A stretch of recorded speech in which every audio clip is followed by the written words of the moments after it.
When my daughter asked me to move into her house, I thought she was offering me exactly what I needed: a full kitchen, a warm bedroom, my grandchildren running around the house, someone nearby if I got sick, someone to talk to in the evening. I should have said yes. At least that's what I told myself. Instead, I looked at my daughter and said, "No, sweetheart, I don't think I can." She went completely still. Not angry at first, just shocked. Then she asked, "Why?" I wish I could tell you I gave her a wise answer. I didn't. I said, "I just don't think it would be good." She stared at me. For who? I looked down at the coffee cup in my hand. For both of us. She didn't understand. Honestly, I wasn't sure I understood it either. All I knew was that something inside me was saying, "Don't do this." And I almost ignored that voice. Because when your daughter opens her home to you, saying no can feel like rejecting her love. But 6 months later, my daughter called me after midnight, crying so hard she could barely speak. "Mom," she said, "I understand now." That night changed our relationship, not because I won an argument, not because she admitted I was right.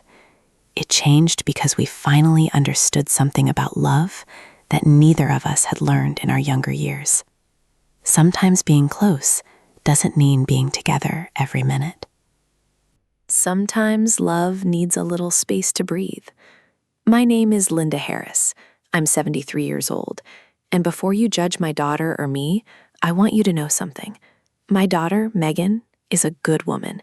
She's kind, she's hardworking, she's a loving wife, she's a wonderful mother, and she has spent most of her life trying to make sure everybody around her is okay.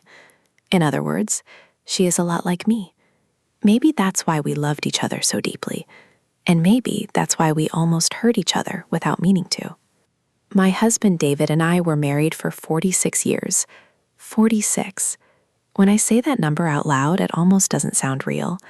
We met when I was 24. He was repairing a broken window at the small office where I worked.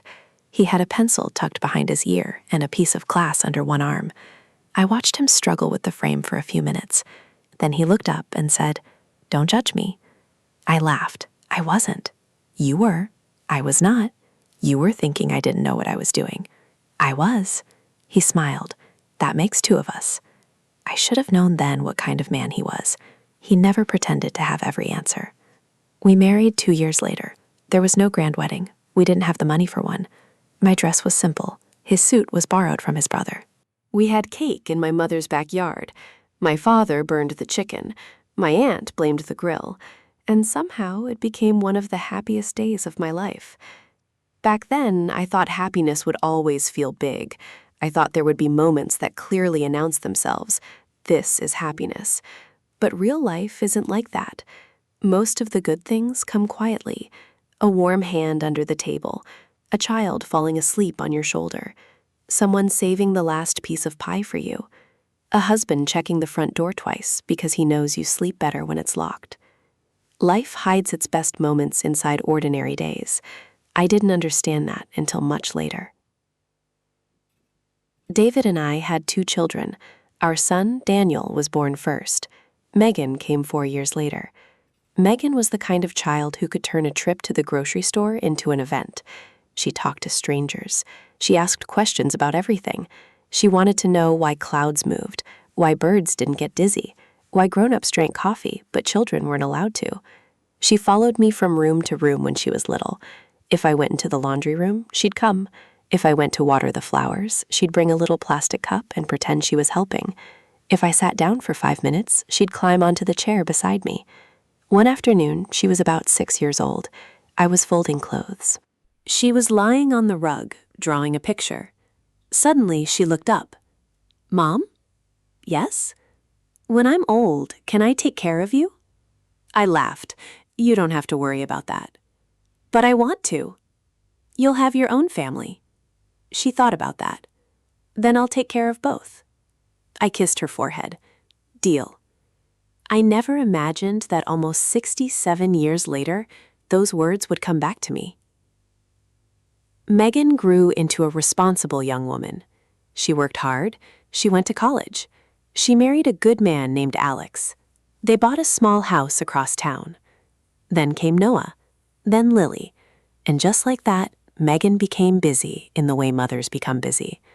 There were school lunches, doctor appointments, soccer games, laundry, work calls, birthday parties, homework, grocery shopping, 100 little responsibilities that somehow fill an entire life.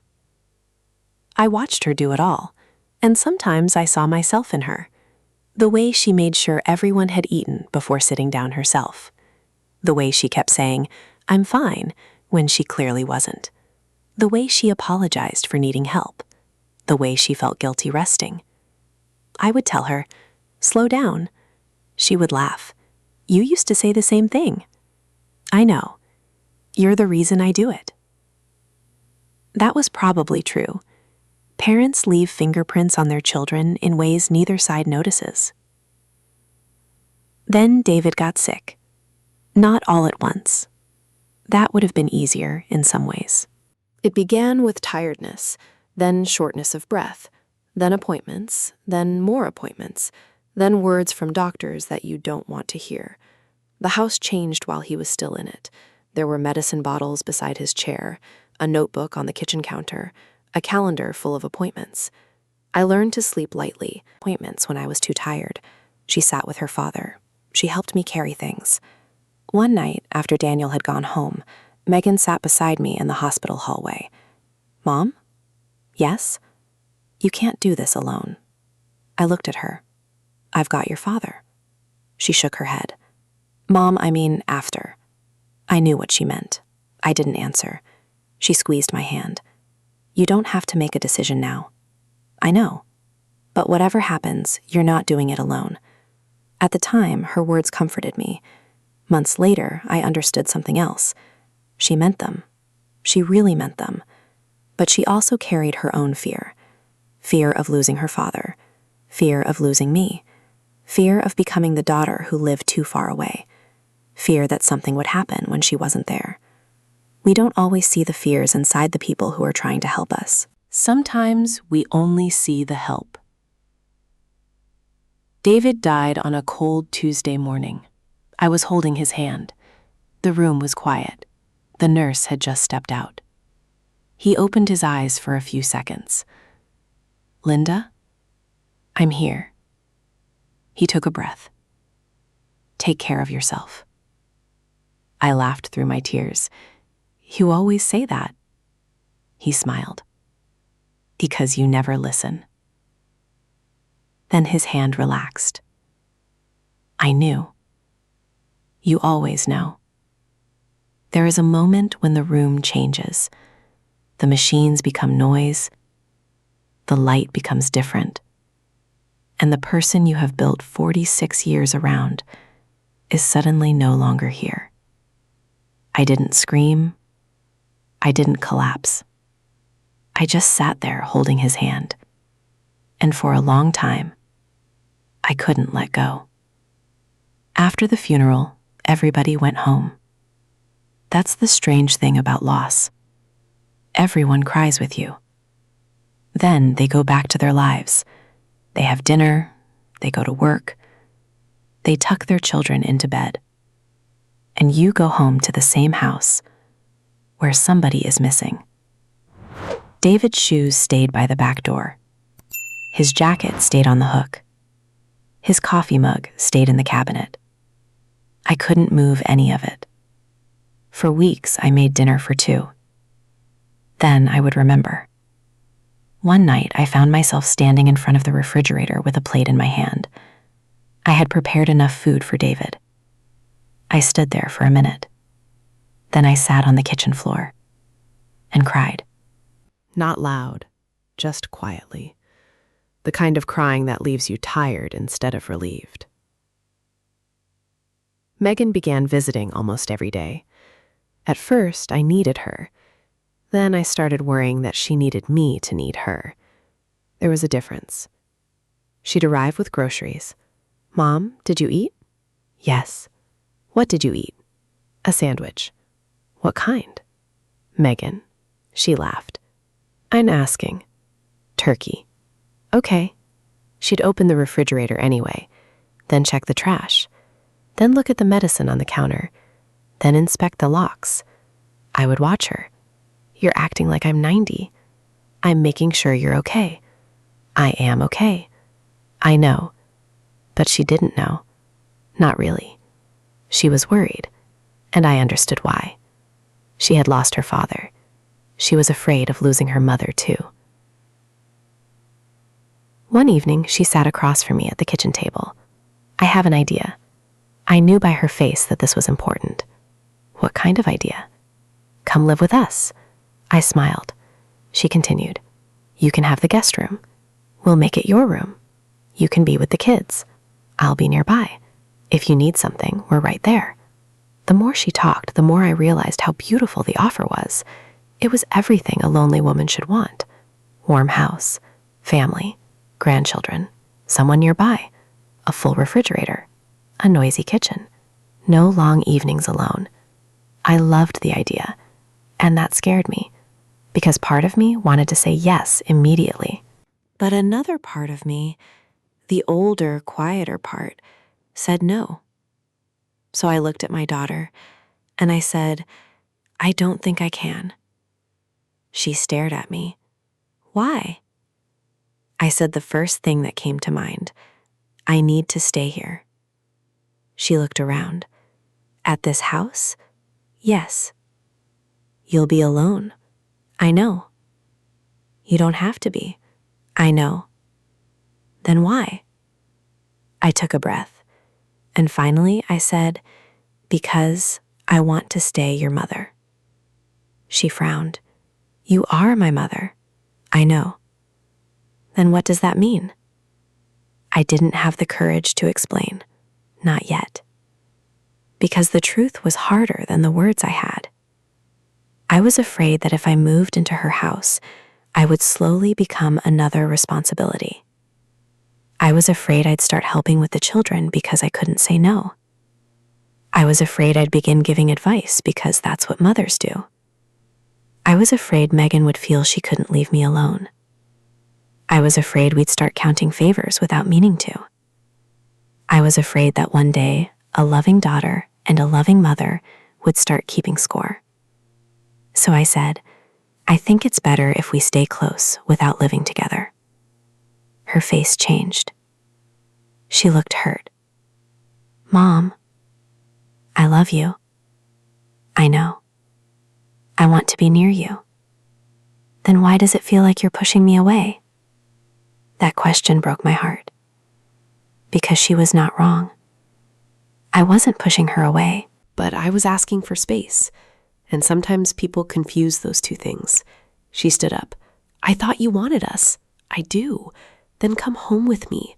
I looked at her. This is my home. She nodded slowly. Okay. Then she picked up her purse. At the door, she turned around. I hope you don't regret this. After she left, I sat in the same chair I had sat in with David, and I cried, because I wasn't sure whether I had just protected our relationship or damaged it. That night, I did something I hadn't done in years. I talked to my husband, not because I believed he could hear me, because I needed somewhere to put my thoughts. David, I said quietly, you would have told me what to do. The house was silent. I said no. Still nothing. I hope I didn't make a mistake. I sat there for a long time.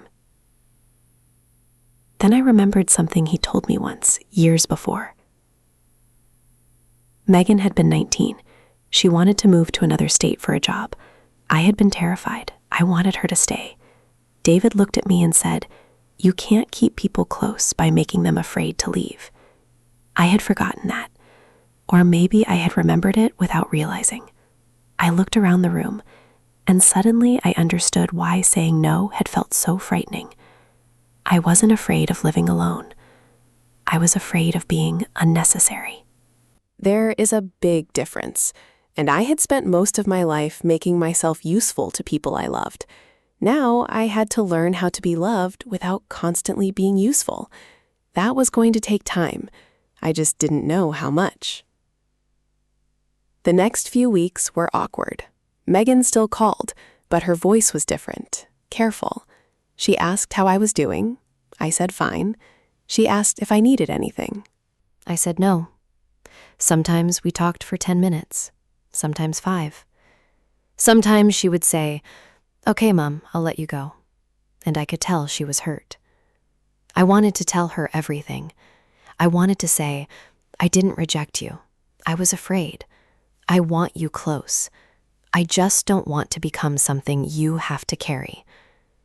But I didn't know how to say those things without making her feel guilty, so I stayed quiet. And silence has a way of growing when nobody stops it.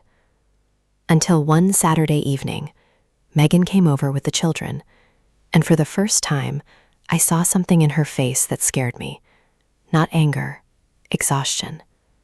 She looked exactly like I had looked at her age, and I knew our story was not over.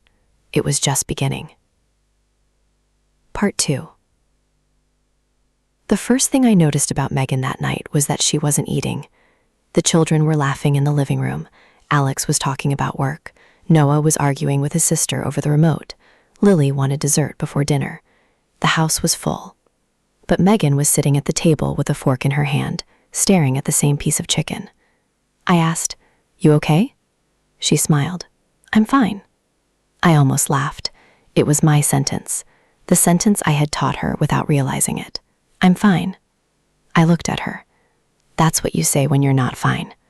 She smiled again. "I learned from you." That sentence hurt. Not because she meant it badly, because she was right. After dinner, Alex took the kids upstairs.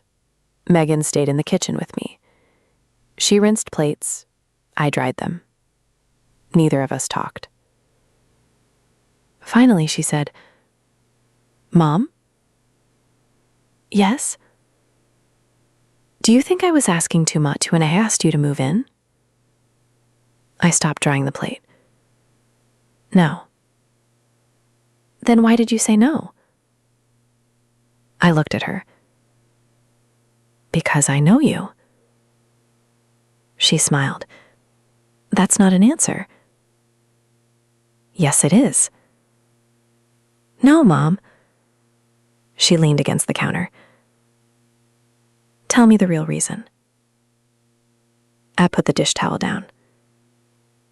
"All right." I took a breath. "I was afraid you would take care of me so well that you forget to take care of yourself." She stared at me. "I was afraid I'd become another thing on your list." "Mom." "I know you love me." "I do." "I know you would do anything for me." "I would." "That is exactly why I said no." She didn't speak. I continued. "You already have 2 children, a husband, a job, a house, 1,000 things to think about." She wiped her hands. "I can handle it." "I know." "Then I don't want you to have to." That was the truth. I didn't want my daughter to spend the next 20 years proving she was a good daughter. I wanted her to live. She looked down. Then she said something that surprised me. "I thought if you came to live with us, I'd get more time with you." My throat tightened. "You would, but you don't want that." "I do." "Then what am I supposed to do?" I smiled sadly. "Visit me." She laughed. "You're impossible." "Your father used to say that." "I miss him." "So do I." She looked at me. "Do you think I'm trying to replace him?" I almost laughed. "No. I worry about you, because after Dad died, I felt like I lost both of you." That sentence stayed with me, because I had only been thinking about my grief. I hadn't thought enough about hers. Children lose parents too. We forget that sometimes. We see the child standing beside the hospital bed and assume the child is okay because the child is not the one who died. But grief doesn't work like that. Megan had lost her father. Then she watched her mother disappear into grief. Maybe asking me to move in wasn't only about taking care of me. Maybe she was trying to keep the family together. That changed how I saw everything. After that conversation, we started doing something different. We made plans. Real plans. Not come by whenever. Not call me if you need something. We planned Sunday dinners, Wednesday coffee, Friday afternoon walks when the weather was nice. Sometimes the children slept at my house. Sometimes I stayed at theirs for one night. Not because I needed to, because we wanted to. That difference became important. When you live together, love becomes mixed with routine. When you visit, you notice each other. At least, that's what happened to us. Megan would arrive on Sunday afternoon. She'd bring the children. I'd hear the front door open, then Noah would yell, "Grandma!" and run through the hallway. I would laugh. He would hug my waist. Lily would walk in behind him and ask what we were having for dinner. Life became simple again. Not the old kind of simple, a new kind.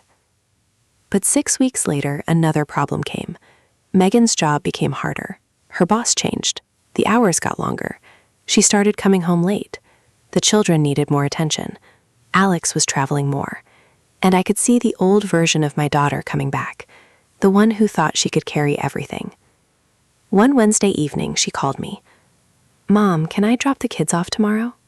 "Of course." Then she hesitated. "Actually, can I keep them there overnight?" "Of course."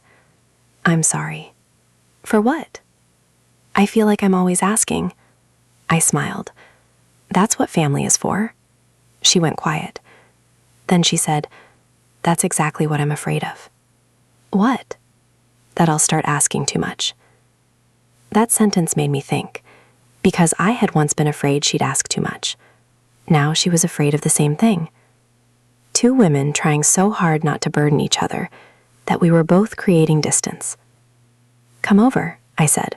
"Tonight?" "Tonight." She arrived 40 minutes later. The children stayed home with Alex. Megan walked through my front door and looked exhausted. She sat at the kitchen table. I put tea in front of her. She looked at the cup, then at me. "I can't do all of this." I sat down. "You don't have to." "What if I fail?" "You won't." "What if I do?" "Then you fail." She looked at me. I smiled. "You don't get extra points for pretending you're made of steel." She laughed through tears. "That's what Dad used to say." "I know." She covered her face. For a few minutes, she cried. I didn't fix it. I didn't give advice. I didn't tell her what to do. I just sat there. That was new for me. I had always thought loving someone meant solving the problem. That night, I learned something different. Sometimes loving someone means being the one place where they don't have to solve anything. The next morning, Megan left early. Before she went, she hugged me. "Thank you." "For what?" "For not fixing me." I laughed. "I'm learning." She smiled. "Keep learning." I watched her drive away, and I felt proud. Not because she needed me, because she trusted me. Those are not the same thing. Over the next year, our relationship changed in ways I never expected. I stopped trying to manage Megan's life. She stopped trying to manage mine. We still disagreed. Oh, we absolutely disagreed. She thought I walked too fast. I thought she drove too slowly. She thought I needed a better phone. I thought my old phone worked perfectly. She wanted me to use the internet banking app. I told her I liked paper. She said, "Mom, you're impossible." I said, "You get that from me." She laughed. And the small arguments became part of being close again. Not every disagreement was a crisis. That was another lesson. Sometimes a healthy relationship isn't one without conflict. It's one where conflict doesn't threaten the whole relationship. Then came Thanksgiving. Megan decided to host. She worked all day. Turkey, potatoes, pie, green beans. The house was full. Kids were running. Music was playing. Everybody talked at once. At some point, Megan disappeared into the kitchen. I followed. She was standing there alone, staring at the counter. "What are you doing?" "Nothing." "You're hiding." She sighed. "I just need 1 minute." I smiled. "Come sit." She sat. I handed her a glass of water. She looked around the room. "Mom?" "Yes?" "Do you ever regret saying no?" I thought about it. "No." She looked surprised. "Never?" "No." "Why?" I said, "Because you didn't need another person in your house." She smiled. "You needed me." I shook my head. "I needed to learn how to live." She was quiet. Then she said, "I think I needed to learn how to let you." That was probably the most honest thing either of us had said. The hardest part of loving someone isn't always giving. Sometimes it's letting them make choices you don't agree with, letting them fail, letting them be independent, letting them become someone you didn't expect. Parents struggle with that. Children struggle with that too, because children want their parents to be safe, and parents want their children to be happy. But life doesn't promise either. So we do the best we can. A few months later, something happened that almost broke us. Megan was at my house helping me clean the attic. We found old photographs, David's work papers, a box of letters. Megan sat on the floor and began looking through them. She found a photograph of David holding her when she was a baby. She smiled. Then she started crying. I sat beside her. "I miss him." "So do I." She looked at the photo. "Mom, do you ever wish you had gone with me?" "To your house?" She nodded. I thought about it. "There are days when I wish I could have had more time with you." She looked at me. "So maybe you made the wrong decision." I smiled. "Maybe." She laughed. "You're supposed to say no. I don't know everything." She nodded. "I know." We sat quietly. Then she said, "I used to think your saying no meant you didn't trust me. I did trust you. I know that now. I just didn't trust myself to live in your house without becoming your mother again." She laughed. "What does that mean?" "It means I would have reorganized your kitchen." She laughed harder. "I knew it, and told you where to put things." "You already do that." "And complained about how you load the dishwasher." She looked offended. "I load it perfectly." I laughed. "No, you don't." She laughed too. And in that moment, the years between us felt smaller. Sometimes healing doesn't happen in serious conversations. Sometimes it happens in laughter. Then came the night I told you about. It was 6 months after that first argument.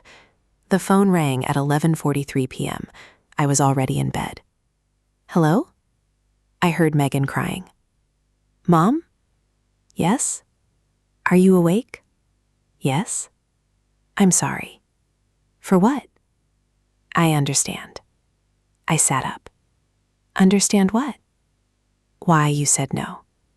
She took a shaky breath. "Tonight I put the kids to bed. Then I went into the kitchen. Everything was quiet. Alex was asleep. And I looked around and realized I was exhausted. I listened." She continued. "I thought about you." I didn't speak. She told me that one day she could become the kind of woman who looked after everyone so carefully that she forgot she was a person too. I felt tears in my eyes. She said, "I finally understand why you didn't come live with me." I whispered, "Megan." She said, "You were trying to stop me from becoming you." I laughed softly through tears. "That's not exactly what I meant." "I know." She laughed too. "But you taught me something without meaning to." "What?" "That loving someone doesn't mean making them your whole life." I looked toward the empty chair, David's chair, and suddenly I understood the full circle of it. I had spent 46 years loving my husband. I had spent my next years learning how not to disappear after losing him. And now my daughter was learning the same thing in her own life. We weren't just mother and daughter. We were two women trying to learn how to love people without losing ourselves. And maybe that was the reason we had been given this difficult season. Not to separate us, to teach us. After that phone call, something changed between Megan and me. Not in a dramatic way. There was no big family speech, no perfect ending. Life doesn't usually work like that. But the tension was gone. She stopped worrying that my saying no meant I didn't love her. I stopped worrying that her helping me meant she wanted to control my life. We understood each other better, and once two people understand each other, small things become easier. Megan started calling me when she wanted to talk, not only when she needed something. I started calling her when I wanted to talk, not because I had advice. Sometimes we'd talk for 10 minutes, sometimes an hour. Sometimes we'd sit together and say almost nothing. That became one of my favorite things, silence without discomfort. There is a kind of closeness that doesn't need constant conversation. It simply says, I am here. A year after the night she called me crying, Megan asked me another question. Mom? Yes? Would you ever live with us now? I smiled. She laughed. I'm serious. I know. I thought about it. Then I said, no. She smiled. Good. I laughed. You don't want me either? No. I raised you better than that. She laughed. Then she said, I don't want you as my roommate. Good. I want you as my mother. I looked at her. That's what I am. Exactly. And we both smiled. I still live in the house David and I shared. I've changed some things. I painted the kitchen. I moved the furniture. I finally gave away his old jackets. That was harder than I expected. I kept one, not because I can't let go, because I want to remember. There's a difference between holding on to a memory and holding your life still. I learned that the hard way. Megan still comes every Sunday. Sometimes she brings the kids, sometimes she comes alone. Sometimes she arrives tired, sometimes excited. Sometimes she says, Mom, I need 10 minutes, and we sit on the porch. She tells me about work, the kids, marriage, her fears, her plans. I listen. I don't always give advice. That has probably been the hardest lesson, because mothers are built to answer. But sometimes the greatest gift is simply saying, I hear you. One Sunday, Noah came into the kitchen. Grandma? Yes? Why don't you live with us? I looked at Megan. She smiled. I said, because your mother and I decided it works better this way. He thought about it. But your family? We are. So why don't you live together? I looked at him. Because being family doesn't mean you have to live in the same house. He nodded. Okay. Then he asked, can I still sleep over? I laughed. Of course. He smiled. Then I don't care. And he ran upstairs. Megan looked at me, outsmarted by an 8-year-old. He has his priorities straight. She smiled. Maybe we should too. If you're listening to this and you're a mother whose children are grown, maybe you understand some of what I'm saying. There comes a strange point in life when your children become adults, and you suddenly have to learn a new kind of motherhood. When they were little, love looked like carrying them. Then it looked like feeding them, then teaching them, then protecting them, then worrying from a distance. And eventually, love becomes trust. Trust that they can handle their lives. Trust that they can make mistakes. Trust that they can call you when they need you. And trust that if they don't call for 3 days, it doesn't mean they stopped loving you. That last one took me a while. I'm still working on it. I also learned that independence is not rejection. That lesson is important. A grown child saying, I want my own house, doesn't mean I don't want you. A daughter saying, I'll handle this myself, doesn't mean you don't matter.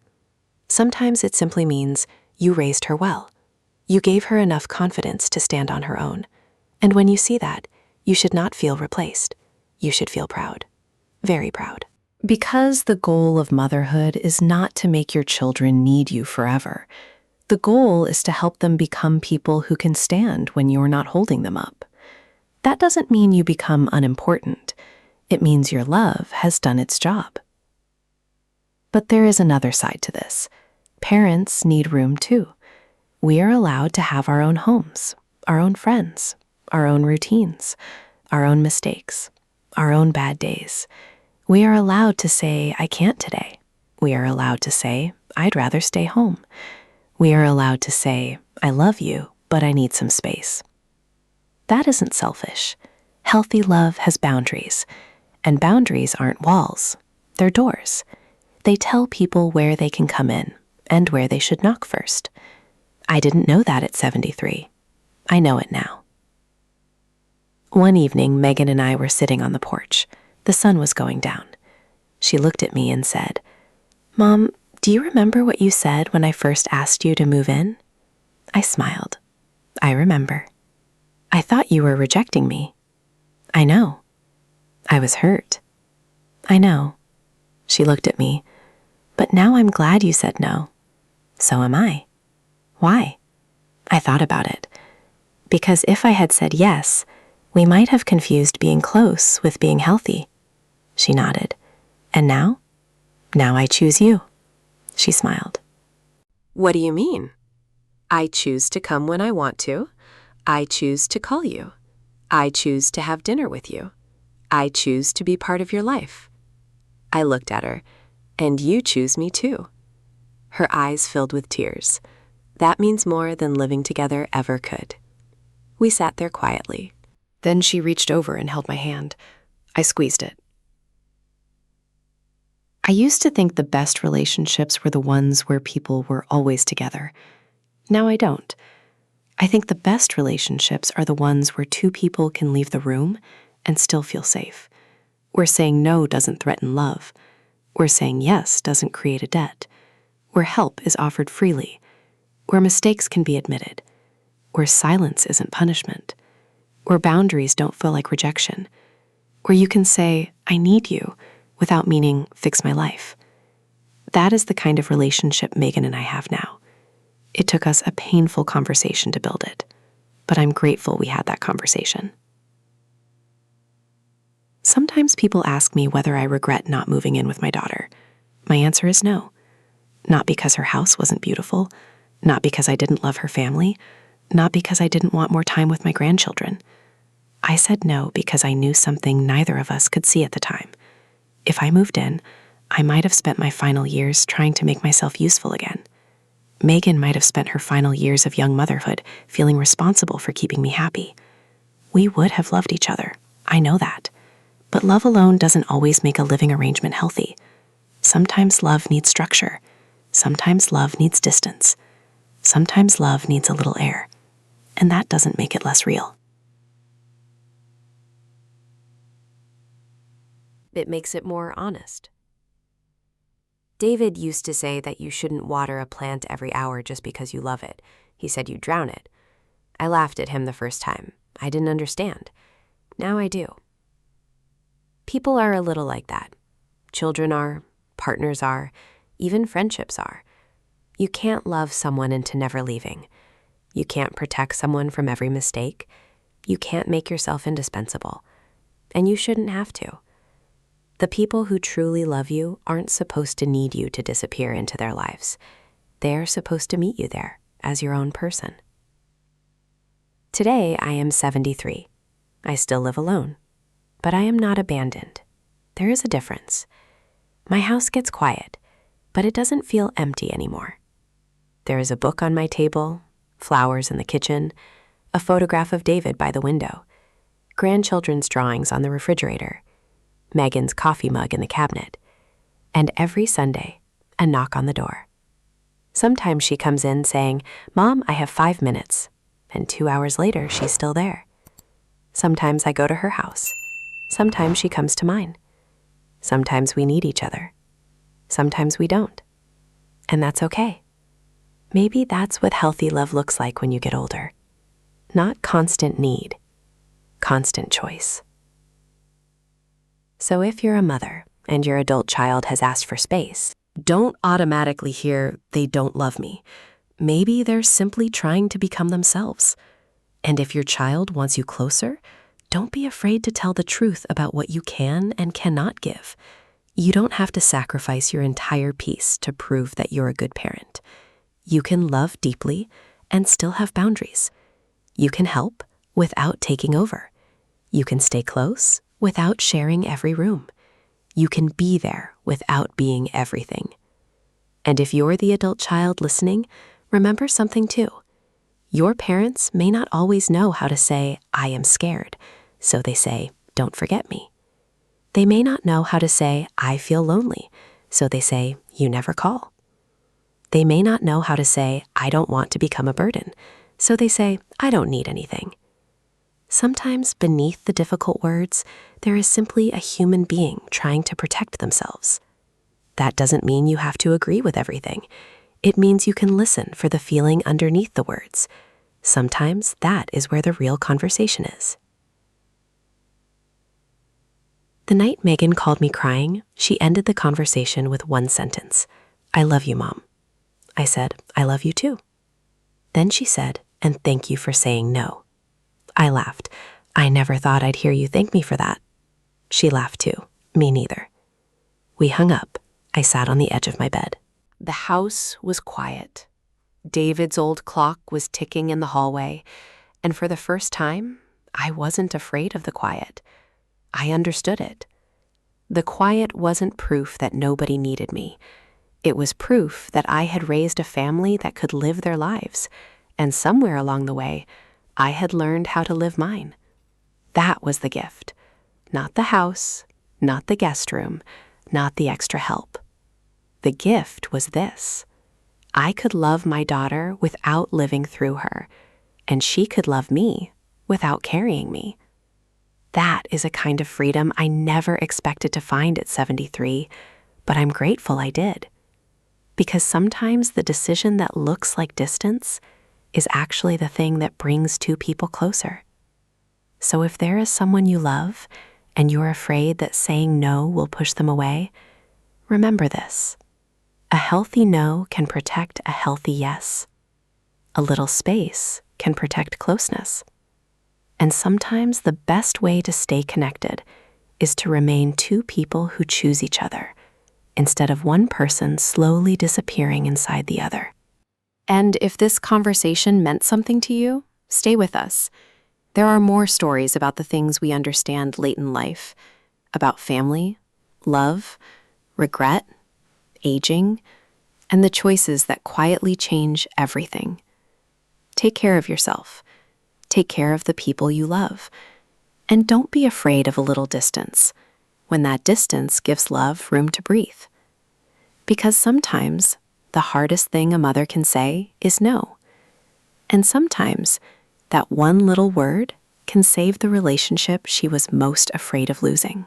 A few years have passed since the night Megan called me crying, and sometimes I think about that conversation and wonder what would have happened if I had said yes. What if I had packed my clothes, left my little house, and moved into her home? Maybe nothing terrible would have happened. Maybe we would have been perfectly happy. Maybe I would have helped with the children, made dinner, watered the plants, and spent every evening surrounded by people I loved. But I know myself. I would have started helping more than I should. I would have noticed little things. The laundry would not be folded the way I liked. The kitchen would be too messy. The children would stay up too late. Megan would come home exhausted, and I would tell her how I would have done things differently. She would smile at first. Then she would get tired of hearing it. I would feel unwanted when she disagreed with me. She would feel guilty when she wanted time with her own family. And neither of us would mean to hurt the other. That's the dangerous part. Most family problems don't begin with bad people. They begin with good people who love each other and don't know where one person's responsibility ends and another person's life begins. I learned that slowly, very slowly. There was a time when I thought being a good mother meant staying involved in everything. I wanted to know where Megan was, what she was doing, what she was planning, whether the children were eating properly, whether she was getting enough sleep, whether her husband was helping enough, whether she was saving enough money, whether she was making the right choices. I called it caring. Sometimes it was. Sometimes it was fear wearing the clothes of love. That was a hard truth to accept. Because when you love someone for decades, you don't always notice when concern becomes control. You don't notice when advice becomes criticism. You don't notice when help becomes dependence. You simply keep going. Until one day, someone you love looks at you and says, "Mom, I need to do this myself." And your first instinct is to hear, "You don't matter." But those aren't the same sentence. I know that now. One Sunday, Megan came over by herself. No children, no husband, just her. She knocked on the door and stood there holding a grocery bag. I opened the door. "What did you bring?" "Your favorite bread." "You remembered?" Of course I remembered. We went into the kitchen. She put the bread on the counter. Then she looked at me. "Mom?" "Yes. I want to ask you something." I smiled. That's what children always say before making their mothers nervous. She laughed. Then she became serious. "Are you happy?" I thought for a moment. "Yes." "Really?" "Yes." She looked around the kitchen, at the flowers, the books, the little notes from the grandchildren stuck to the refrigerator. Then she said, "I used to worry that you were only pretending." I smiled. "I wasn't. I know that now." She sat down. "I think I was scared that your staying here by yourself meant you were lonely." "Sometimes I am." She looked at me. I continued, "But loneliness isn't always something another person can fix." She nodded slowly. "I think I'm learning that too." That sentence made me proud, not because she had learned it from me, because she had learned it for herself. We talked for almost 2 hours that afternoon, about things we'd never said. She told me she had once been angry that I didn't accept her offer. I told her I had been afraid she would stop seeing me as her mother and start seeing me as another person she had to take care of. She cried. I did too. Then she said, "Do you know what I was really afraid of?" "What?" "That if I didn't take care of you, something would happen and I'd regret it forever." I reached across the table. "You can't live your whole life trying to prevent regret." She looked at me. "Why not?" "Because regret doesn't disappear when you control everything." She was quiet. Then I said, "You can do everything right and still lose someone." She nodded. "That scares me." "I know. It scares me every day." "I know." Then I squeezed her hand. "But fear is not a plan." She smiled through her tears. You really are your father's wife, I laughed. He would have loved that. That conversation changed something in both of us. Megan stopped trying to protect me from every possible danger. I stopped trying to protect her from every possible mistake. That doesn't mean we stopped worrying. We're mothers and daughters. We worry. It's what we do. But we learned not to turn every worry into an action. Sometimes you can love someone and simply let them live. That may be one of the hardest forms of love. I remember a morning when Megan called me because Noah had failed a test. "He's upset." "Let him be upset." "Mom, he thinks he's stupid." "Then tell him he's wrong." "I already did." "Good." She laughed. Then she said, "I wanted to call you because I didn't know what to say." I smiled. "Tell him what you told yourself when you were his age." She went quiet. "What do you mean?" "You failed before." "Many times. And you're still okay." She laughed. "I guess I am." "Then tell him that." "Mom?" "Yes?" "Thank you." "For what?" "For not telling me exactly what to do." I laughed. That must be a first. She laughed too. But I understood what she meant. There is a difference between giving someone wisdom and taking away the chance to find their own. Sometimes the best advice is simply, "I trust you." As I got older, I started thinking more about the word home. I used to think home was a place, a house, 4 walls, a kitchen, a bedroom, a table where everyone ate. Then David died, and I learned that a house can still be standing while the feeling of home disappears. Later, when Megan and I found our new rhythm, I understood something else. Home can be a person. Not because they solve your problems, because you feel safe being yourself around them. Megan's house is her home. Mine is mine. But when I walk through her front door, I still feel at home. And when she walks into mine, she does too. That is better than living together ever could have been. There was one more thing I had to let go of. Guilt. Older parents know this feeling. You feel guilty when you say no. Guilty when you ask for help. Guilty when you don't answer the phone. Guilty when you spend money on yourself. Guilty when you want a little space. And sometimes, guilty when you are happy. I think women learn guilt very early. We learned to check whether everybody else was comfortable before asking if we are. I spent years doing that. Then one day I wrote something on a small piece of paper and taped it to my bathroom mirror. It said, "You are allowed to have a life that belongs to you." I read it every morning, not because I forgot, because I needed to remember. My life now is not exciting every day. Some mornings I still wake up and miss David. Some evenings the house is too quiet. Sometimes I have a bad day. Sometimes my knees hurt. Sometimes I forget why I walked into a room. I laugh at that. I say, I'm 73, I'm allowed. But I also have good days, a lot of them. I have Tuesday mornings at the library, Sunday dinners with Megan, visits from the grandchildren, coffee with Rose, books I still want to read, places I still want to see, and little things, a warm piece of toast, the smell of rain, fresh flowers, a phone call from my daughter that starts with, "Mom, you're not going to believe what happened." Those little things are my life. I used to think life had to be big to be meaningful. It doesn't. Sometimes a meaningful life is simply one where you have people you love and enough freedom to remain yourself. A few weeks ago, Megan came into the kitchen while I was making tea. She looked at me and said, "Mom, can I ask you something?" I laughed. You always ask that before saying something serious. She smiled. "Do you regret not moving in with me?" I shook my head. "No." She nodded. "I don't either." Then she added, "But I'm glad you said no."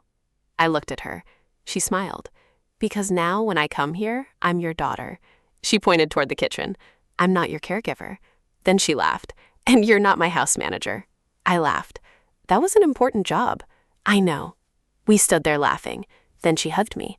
And I realized that our relationship had become something stronger than it was before. Not because we were always together, because we had learned how to choose each other. That is what I want you to remember from my story.